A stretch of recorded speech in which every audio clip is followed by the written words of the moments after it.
여러분은 주코시스라는 그런 말을 들어보셨습니까? 주코시스.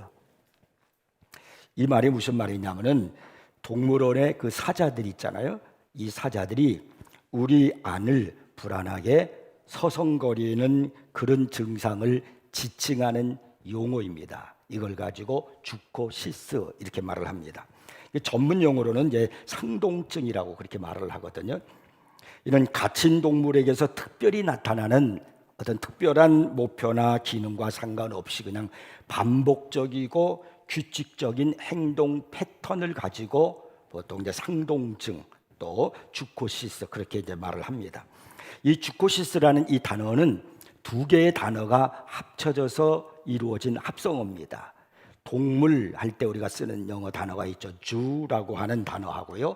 정신병 사이코시스라고 하는 이 정신병과 합쳐져서 그래서 주코시스라는 그런 단어입니다. 그러니까 주코시스는요, 동물들이 우리에 갇히는 바람에 정신병에 걸린 동물들이다 그런 말입니다.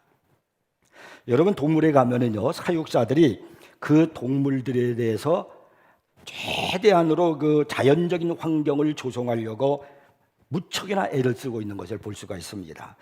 어떻게 보면 동물원의 사자는 최고의 대접을 받으며 살고 있다고 해도 과언이 아닙니다.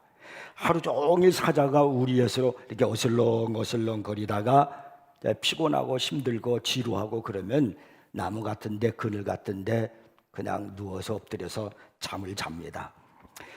그리고 때가 되면 사자의 역량에 맞춰서 최고로 과학적으로 잘 제조된 그런 최고의 음식을 그 사자들에게 먹이는 거예요.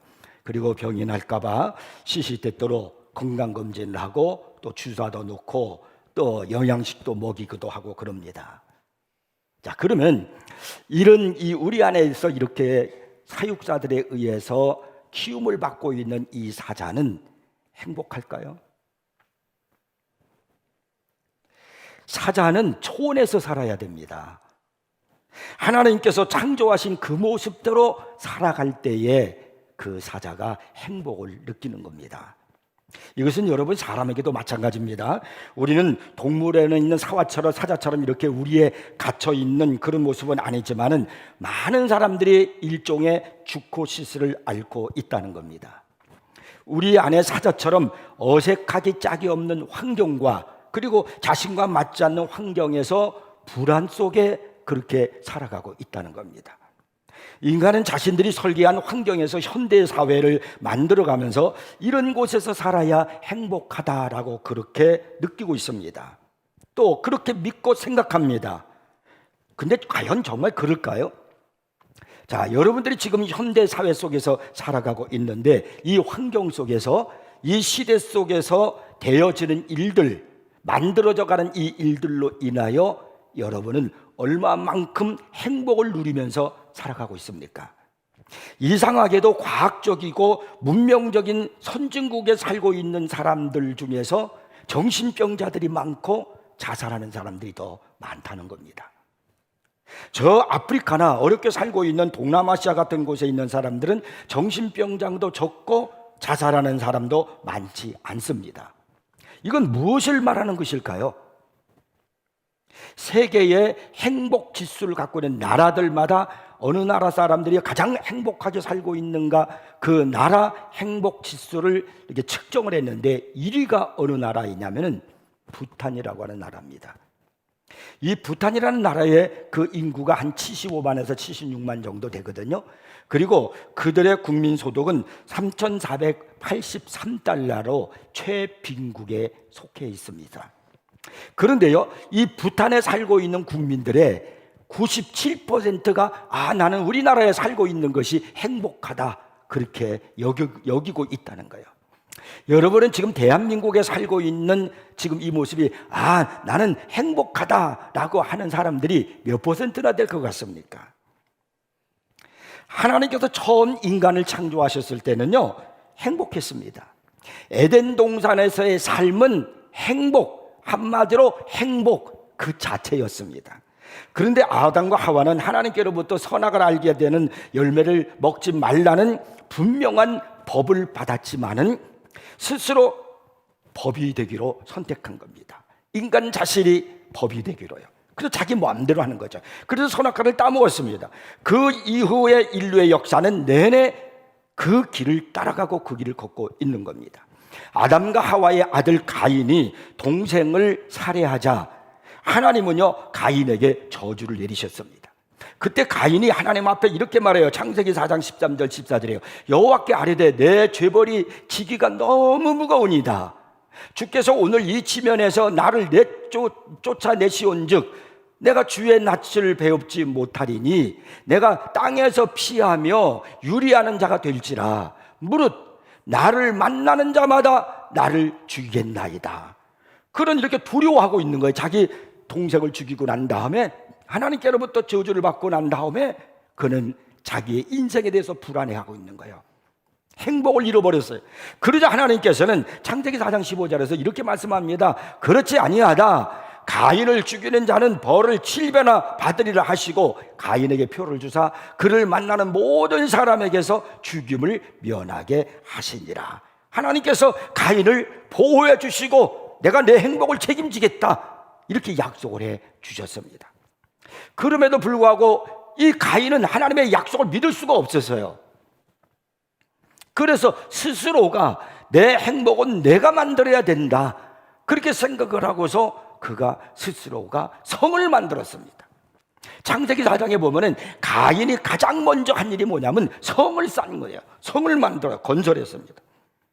그리고 이 성 안에 있을 때 내가 행복해질 수가 있겠고 내가 다른 사람들로부터 내 생명을 유지할 수가 있겠다고 그렇게 생각을 했습니다.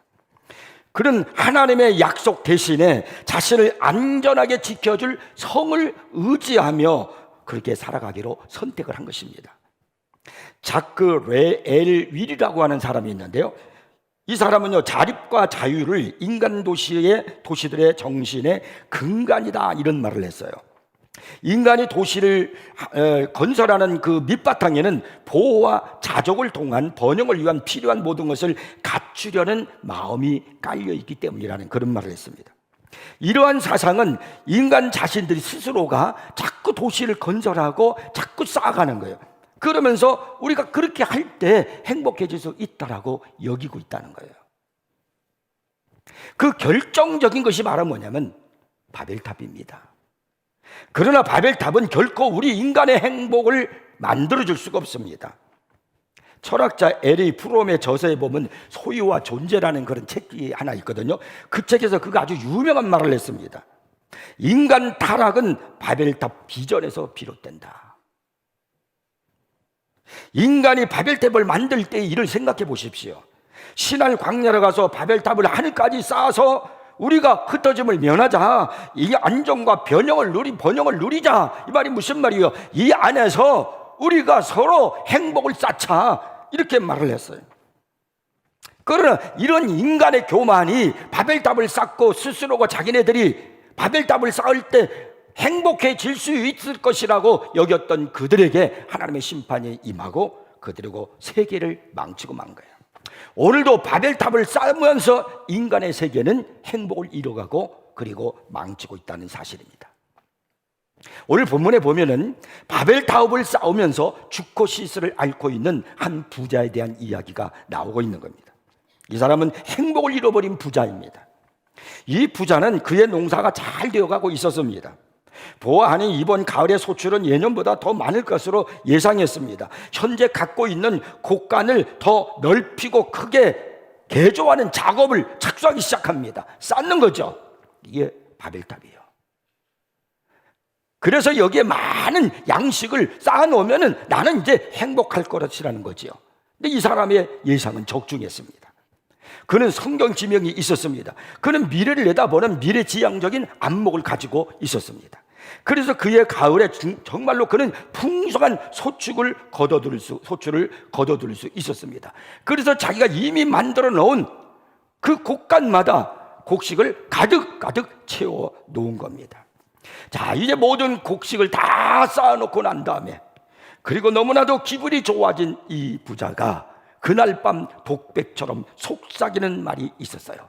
뭐라 그러냐면, 내가 내 영혼에 이르되, 영혼아, 여러 해 쓸 물건을 많이 쌓아두었으니 평안히 쉬고 먹고 마시고 즐거워하자. 그런데 하나님께서 그 장면 속에 개입을 하십니다. 그날 밤 하나님이 부자에게 나타나셔서 뭐라고 했냐면요, 어리석은 자여 그랬어요. 말은 행복을 잃어버린 자여라는 말입니다. 만약 이 사람이 우리의 동시대 사람으로 살아가고 있었다면 아마도 이 사람은 오히려 부러움의 대상이 되었을지도 모릅니다. 사람들은 그를 향해서 이렇게 말했을 것입니다. 저 사람은 성공한 사람이다, 출세한 사람이다, 자기의 꿈을 성취한 사람이다, 자기의 기업을 성공적이고 정상적인 궤도에 올려놓은 사람으로서 모든 사람의 박수와 칭송을 받기에 합당한 사람이다, 그렇게 그를 높였을 겁니다. 그럼에도 불구하고 하나님이 말씀하시는 거예요. 어리석은 자여.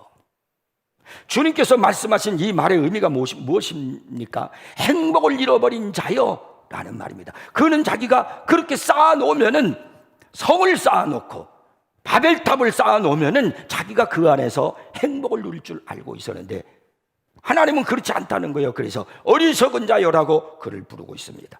왜 이 사람이 어리석은 사람입니까? 왜 이 사람은 행복을 잃어버린 사람입니까? 본문에서 특별하게 우리에게 두 가지 사실을 통해서 우리에게 가르쳐 주고 있어요. 그 첫째가 바로 뭐냐면, 탐욕을 품었기 때문에 그래요. 어떤 부자가 그 밭에 소출이 풍성했습니다. 그래서 여러 해 동안 평안히 먹고 마시며 쉴 수 있을 만큼 많은 재산을 이제 갖게 되었습니다. 그는 물질이 많으면 이제 모든 것이 평안해지고 자신에게 더 이상 걱정과 염려할 것이 없다라고 믿었습니다. 그는 자신의 행복을 위한 바벨탑을 쌓아놓고서, 이제 나는 평안하다, 이제 쉬고 먹고 마신 것이다, 이렇게 그는 자신의 행복을 자신했습니다. 그러면서 이렇게 말하죠. 내 영혼아, 여러 해 쓸 물건을 많이 쌓아두었으니 평안히 먹고 마시고 즐거워하자. 정말 그는 물질의 풍성함으로 행복한 인생을 살 수 있었을까요? 분명 그는 평범한 사람이 아닙니다. 그는 미래를 준비할 줄 아는 지혜가 있는 사람이었고, 또 열심히 성실하게 살아온 사람입니다. 사람이 미래를 준비하는 것은 귀한 일이죠. 주님은 미래를 준비하는 일 자체를 뭐라고 그렇게 말씀하신 적이 없습니다. 단지 본문에서 주님이 그 사람이 자기 사업을 분석해서 오늘과 내일의 미래를 계획을 세우며 준비하는 지혜로운 이 유대인의 사업가에 대해서 그의 어리석음에 대해서 두 가지로 지적하고 있다는 거예요. 그 첫째가 뭐냐면, 인간은 흙으로 돌아갈 수밖에 없는 존재라는 사실을 잊고 있다는 사실이에요. 사람의 모든 노력은, 내가 쌓아놓은 모든 것들은 결국은 죽기 위한 것이라는 사실을 모르고 있다는 겁니다. 자신이 죽는 존재라는 사실을 모를 때 인간은요, 어리석은 일로 시간을 낭비할 수밖에 없습니다. 그리고 이 부자의 또 한 가지 어리석은 모습이 뭐냐면, 인간의 행복은 물질의 풍요와 만족에 있지 않다는 사실을 모르고 있었습니다. 예수님께서 오늘 본문 15절에서 이런 말씀을 했어요. 사람의 생명이 그 소유에 넉넉한 데 있지 아니하니라.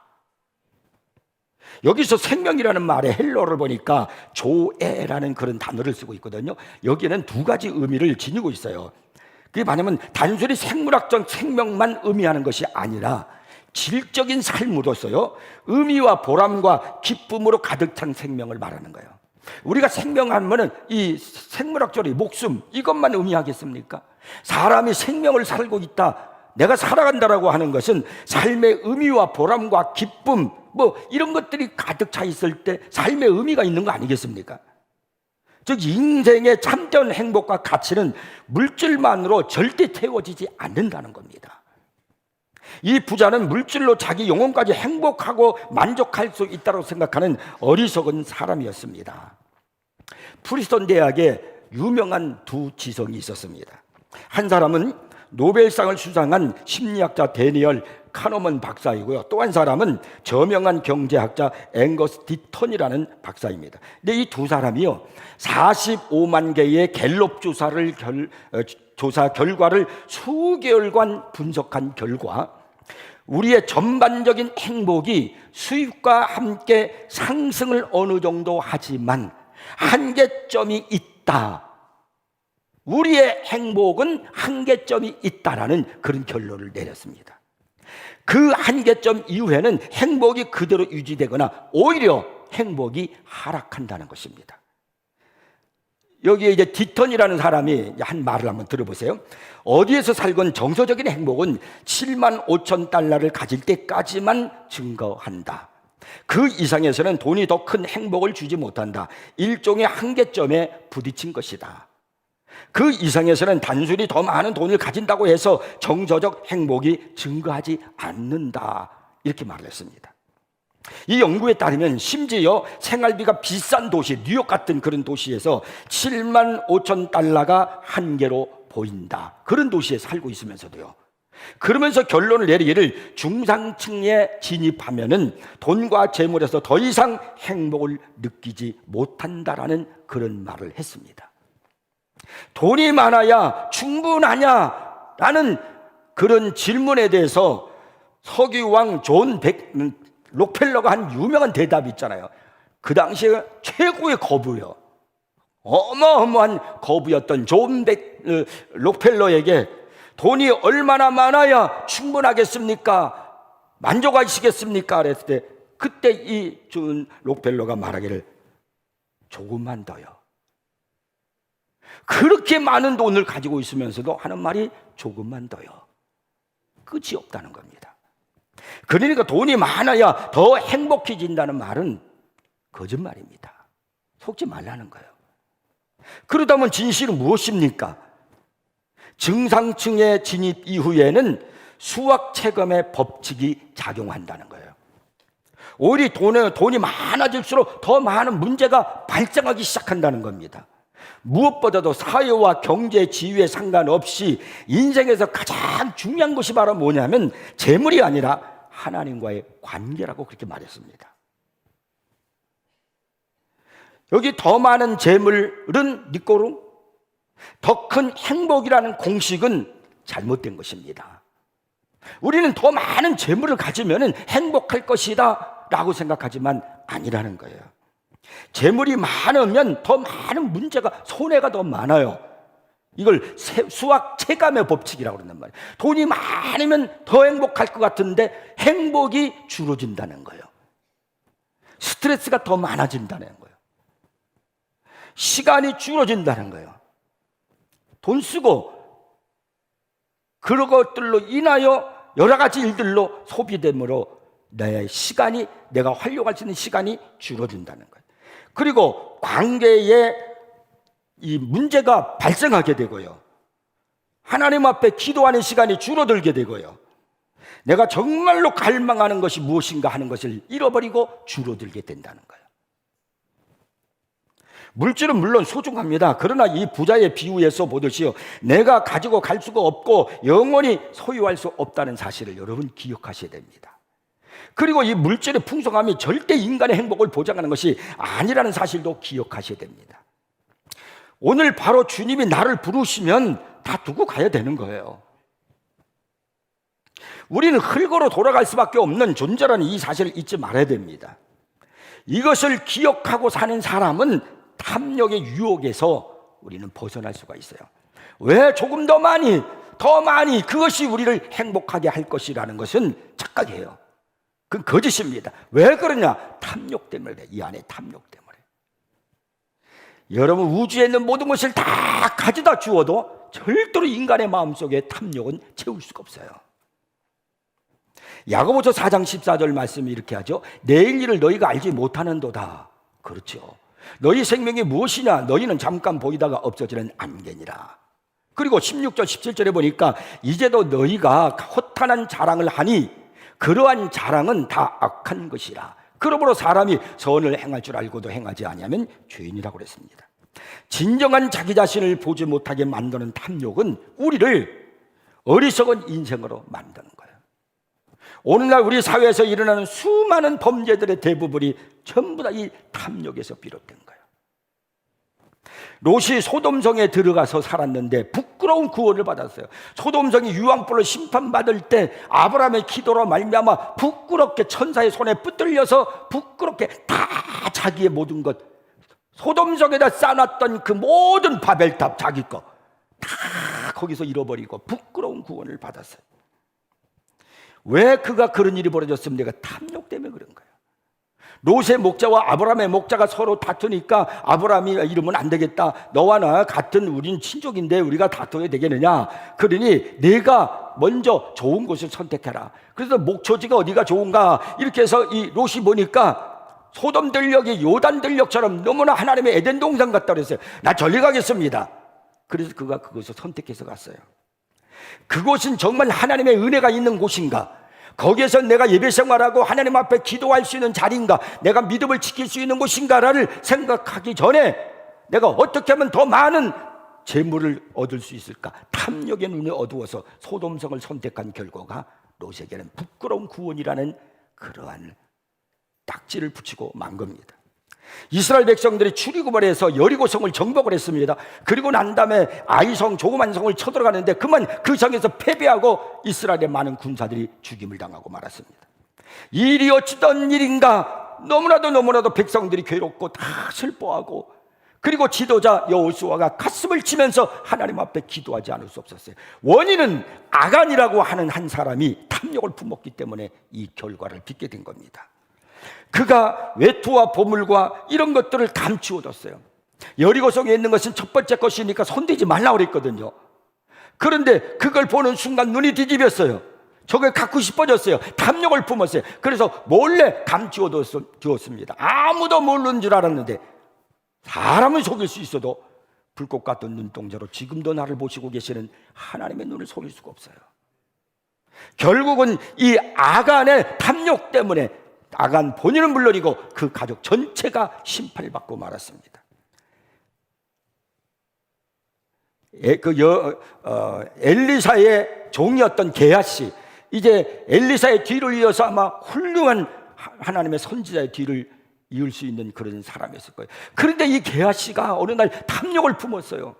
나만 장군이 가지고 왔던 많은 금은부와 이것을 엘리사가 하나도 안 받는 거예요. 그래서 엘리사가 그냥 도로 가져가는데 거짓말을 해가지고 나만 장군에게 그것을 살짝 빼돌렸어요. 그 탐욕을 품은 게하시가 게하시가 그 나만 장군이 가지고 있었던 그 몸에 나병이 이 게하시에게 옮겨 붙어가지고 게하시가 나병 환자가 되고 말았어요. 저주를 받은 겁니다. 가룟 유다는 예수님의 제자라고 하는 영광스러운 그런 택함을 받은 사람이었지만은 탐욕 때문에 예수님을 팔아버리고 저주의 길로 떨어지고 말았어요. 인류 역사상 가장 저주스러운 사람, 그게 누구예요? 가룟 유다요. 왜? 탐욕 때문에요. 여러분, 탐욕은 우리의 인생을 짓밟아 버린다는 사실을 잊지 마셔야 돼요. 그래서 시편 3절에 보니까 악인은 그의 마음의 욕심을 자랑하며 탐욕을 부리는 자는 여호와를 배반하여 멸시하나이다라고 그렇게 말씀합니다. 시편 기자가 시편 119편 36절에서 이런 기도를 했어요. 내 마음을 주의 증거들에게 향하게 하시고 탐욕으로 향하지 말게 하소서. 탐욕으로 내 마음에 들어오지 않게 도와달라고 시편 기자가 기도했습니다. 우리도 이런 기도를 해야 돼요. 예수님께서 그 당시에 수많은 사람들이 있어요. 세리도 있고 창기도 있고 그런데요, 그런 사람들은 미워하지 않으시고 바리새인들을 미워했어요. 화 있을진저 하면서 우리 주님이 저주를 하셨어요. 그럼 왜 예수님이 인간적으로 볼 때 가장 깨끗하고 가장 정결하고 가장 종교적으로 살았던 그들을 향해서 왜 화 있을진저 하면서 우리 예수님이 미워하시고 그리고 저주하셨을까요? 누가복음 11장 39절에 보면 그 이유를 아세요. 주께서 이르시되 너희 바리새인은 지금 잔과 대접의 겉은 깨끗이 하나, 겉은 그럴듯해요. 근데 너희 속에는 탐욕과 악독이 가득하다는 거예요. 그 마음에 탐욕이 가득하다는 거예요. 그래서 예수님께서는 바리새인들을 저주하신 거예요. 에베소서 5장 3절을 보면은 음행과 온갖 더러운 것과 탐욕은 너희 중에서 그 이름조차도 부르지 마라. 이런 성도에게 마땅한 반이라 그랬어요. 탐욕의 마음을 품지 마십시오. 본문의 부자가 행복을 잃어버린 이유는 탐욕 때문입니다. 탐욕은 우리의 은혜를, 우리의 행복을, 하나님 앞에 가져야 할 감사를 다 빨아들이는 블랙홀입니다. 탐욕이 나의 모든 것을 다 빨아가는 거예요. 그래서 갈라디아서 5장 24절에 보면 그리스도 예수의 사람들은 육체와 함께 그 정욕과 탐심을 십자가에 못 박았느니라고 말씀하고 있는 겁니다. 우리의 탐욕을 십자가에 못 박아야 됩니다. 그래야 여러분이 감사 생활하고 기쁨이 되고 평강이 있게 되고요, 오늘도 만족하며 행복한 인생을 살 수가 있는 겁니다. 디모데전서 6장 6절에 보면요, 자족하는 마음이 있으면 경건은 큰 이익이 되느니라고 그렇게 말씀합니다.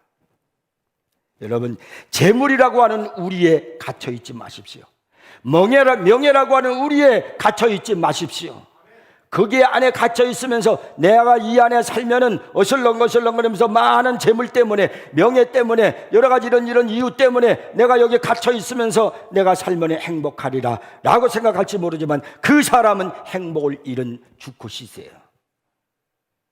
그런 인생이 되지 말고 진정한 행복을 누리며 주님을 찬양하며 기뻐하며 사는 여러분 되기를 바랍니다. 그러면 두 번째는요, 영혼의 중요성을 인식하지 못했기 때문에 그렇습니다. 이 부자의 짤막한 독백 속에서 우리는 그의 영성을 믿음을 알 수가 있습니다. 오늘 보면 17절 18절에 보니까 이렇게 그가 고백합니다. 내가 곡식 쌓아둘 곳이 없으니 어찌할까 하고 또 이르되 내가 이렇게 하리라. 내 곡간을 헐고 더 크게 짓고 내 모든 곡식과 물건을 거기 쌓아두리라. 여기에 무슨 말이 제일 많이 등장하죠? 나라는 말이죠. 내 곡간, 내 물건, 내 곡식. 그래도 거기까지는 괜찮아요. 그 다음에 19절에 하는 이 말은 참 어이가 없어요. 또 내가 내 영혼에게 이르되 영혼아 여러 해 쓸 물건을 많이 쌓아두었으니 평안히 쉬고 먹고 마시고 즐거워하자 하리라. 내 영혼이 물질을 많이 쌓아두면, 재물을 많이 쌓아두면 평안히 먹고 마시고 내 영혼이 잘 됩니까? 착각하고 있는 거예요. 이 영혼이 자신의 것이라고 말하고 있습니다. 부자는요, 이것이 내 영혼이 내 것이 아니로구나, 내가 쌓아놓은 이 모든 물질도 내 것이 아니로구나, 그날 밤에야 뼈저리게 느꼈을 거예요. 하나님이 그날 밤 그의 영혼을 데리고 가시면 다 누구의 것이 되겠습니까? 그날 밤 그의 삶의 주인, 그 생명의 주인은 하나님이라는 사실을 뒤늦게 깨닫는 거예요. 그래서 누가복음 12장 20절에 이렇게 말해요. 어리석은 자여 오늘 밤에 내 영혼을 도로 찾으리니 그러면 내 준비한 것이 누구의 것이 되겠느냐. 성경은 이 사람이 어떤 말을 했는가 대답하는 것에서 한 말씀도 기록하고 있지 않아요.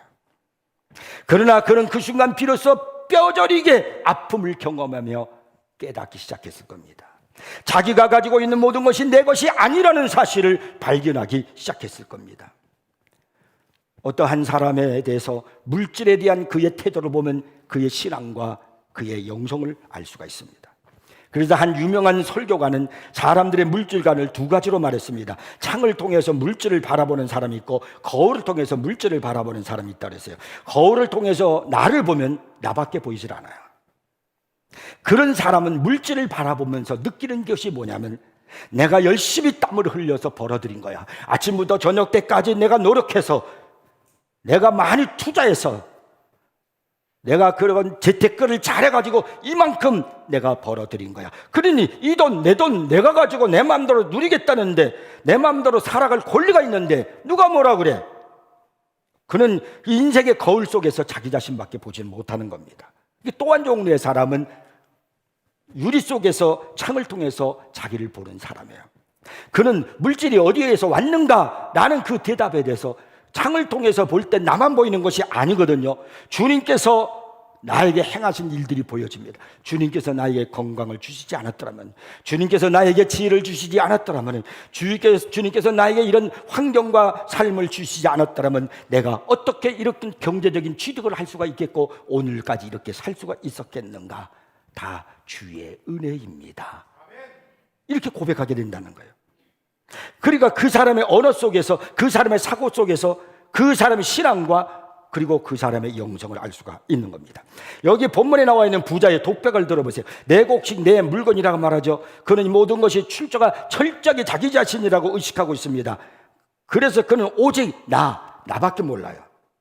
이 사람의 입술에는 하나님이 없습니다. 철저하게 자기 자신밖에 없습니다. 철저하게 이기주의적이고요, 자기중심적인 삶에서 헤어나오지 못하는 이 사람의 모습을 보면서 주님이 외치는 한마디예요. 어리석은 자여, 어리석은 자여. 저는 오늘 말씀을 듣는 우리 세인교 성도 여러분들 중에 우리 주님께서 어리석은 자여라고 지적한 분이 한 분도 없기를 바랍니다. 행복을 잃어버린 자여, 그렇게 한다고 행복할 줄 아느냐? 성을 쌓는다고 행복할 줄 아느냐? 바벨탑을 쌓는다고 행복할 줄 아느냐? 아니라는 거예요. 이런 사람들은, 성을 쌓고 바벨탑을 쌓는 사람들은요, 소유한 만큼의 존재의 가치가 있다고 잘못된 그런 그릇된 의식 속에 살아가는 사람입니다. 소유와 인격은 별개예요. 소유와 행복도 별개입니다. 그래서 오늘 본문 15절에서 예수님 말씀하는 겁니다. 사람의 생명이 그 소유에 넉넉한 데 있지 아니하니라. 소유와 건강도 별개예요. 어떤 사람은 열심히 그냥 코로나를 지키기 위해, 병으로부터 지키기 위해서 소독도 하고 마스크도 쓰고 자기 몸 관리를 해요. 필요합니다. 그런데 그렇게 하는 사람이 있는가 하면, 어떤 사람은 그냥 걸리든지 말든지 그냥 왔다 지나가라, 그런 사람도 있고 그래요. 근데 이상하게 자기를 아무렇게나 하고 그냥 별로 그렇게 관심도 안 갖고 사는 사람은 인데도 불구하고 코로나가 안 걸렸어요. 열심히 조심하고 그냥 마스크 쓰고 손 소독하고 했는데 어느 날 보니까 코로나 걸렸어요. 왜 그럴까요? 소유와 생명은 무관하다는 거예요. 이 어리석은 부자는 여러 해 쓸 물건이라고 그렇게 했는데, 그 여러 해는 누가 보장한 거예요? 내가 여러 해 살 수 있다고 보장됩니까? 잠언서 27장 1절에 말씀하잖아요. 너는 내일 일을 자랑하지 말라. 하루 동안에 무슨 일이 날는지 내가 알 수 없습니다. 내일 일을 어떻게 알아요? 참으로 하루 동안에 무슨 일이 일어날지 모르는 것이 인생 아닙니까? 인간에게 무엇보다 중요한 것이 영혼입니다. 창세기 2장 7절에 보면은요, 여호와 하나님이 땅의 흙으로 사람을 지으시고 생기를 그 고에 불어넣으시니 사람이 생명이 되니라고 말씀합니다. 영혼이 떠나면 우리 인간은 그냥 흙이에요. 흙. 아무런 가치가 없습니다. 죽은 시체를 놓고 기뻐서 그걸 끌어안고 사는 사람이 있어요? 더 무섭죠. 사람이 중요한 것은 하나님의 형상을 따라 지음받은 것이고 그 속에 하나님의 영이 있기 때문에 그렇습니다. 영혼이 무엇보다 중요하다는 이 사실을 아는 사람은 인생이 행복해지는 거예요. 요한 3서 1장 2절에 말씀하잖아요. 내 영혼이 잘됨같이, 내가 잘됨같이 범사가 잘되고 강건하기를 내가 강구하노라 그랬어요. 영혼이 잘돼야 된다는 거예요. 돈으로 성을 쌓는 게 아니라, 쾌락으로 성을 쌓는 것이 아니라 영혼이 잘돼야 된다는 겁니다. 하늘 것의 앞에 땅의 것을 두지 않겠다는 헌신을 다짐하십시오. 재물의 은사, 능력과 꿈을 주님께 드려 그분 섬기는 일에 사용하게 하시길 바랍니다. 주님은 본문에서 어리석은 자여라고 이렇게 말씀했는데요, 신명기서 33장 29절에서 뭐라는 말씀이냐면 너는 행복한 사람이로다, 이런 말씀을 하고 있어요. 저는 이 두 구절을 비교하면서 어떤 사람을 향해서는 주님께서 어리석은 자요, 행복을 잃어버린 자요라고 그렇게 말하고 있는데, 어떤 사람을 향해서는 너는 행복한 사람이로다, 이렇게 말씀하는데, 우리 세인교회 성도 여러분, 오늘 말씀을 듣는 여러분은 주님께로부터 너는 행복한 사람이로다라고 칭찬 듣고 인정받는 여러분이 되기를 바랍니다. 어리석은 자가 아니라, 행복을 잃어버린 자가 아니라 행복 속에 주님이 주시는 은혜 속에 살아가는 여러분 되기를 주의 이름으로 축복합니다. 기도하겠습니다.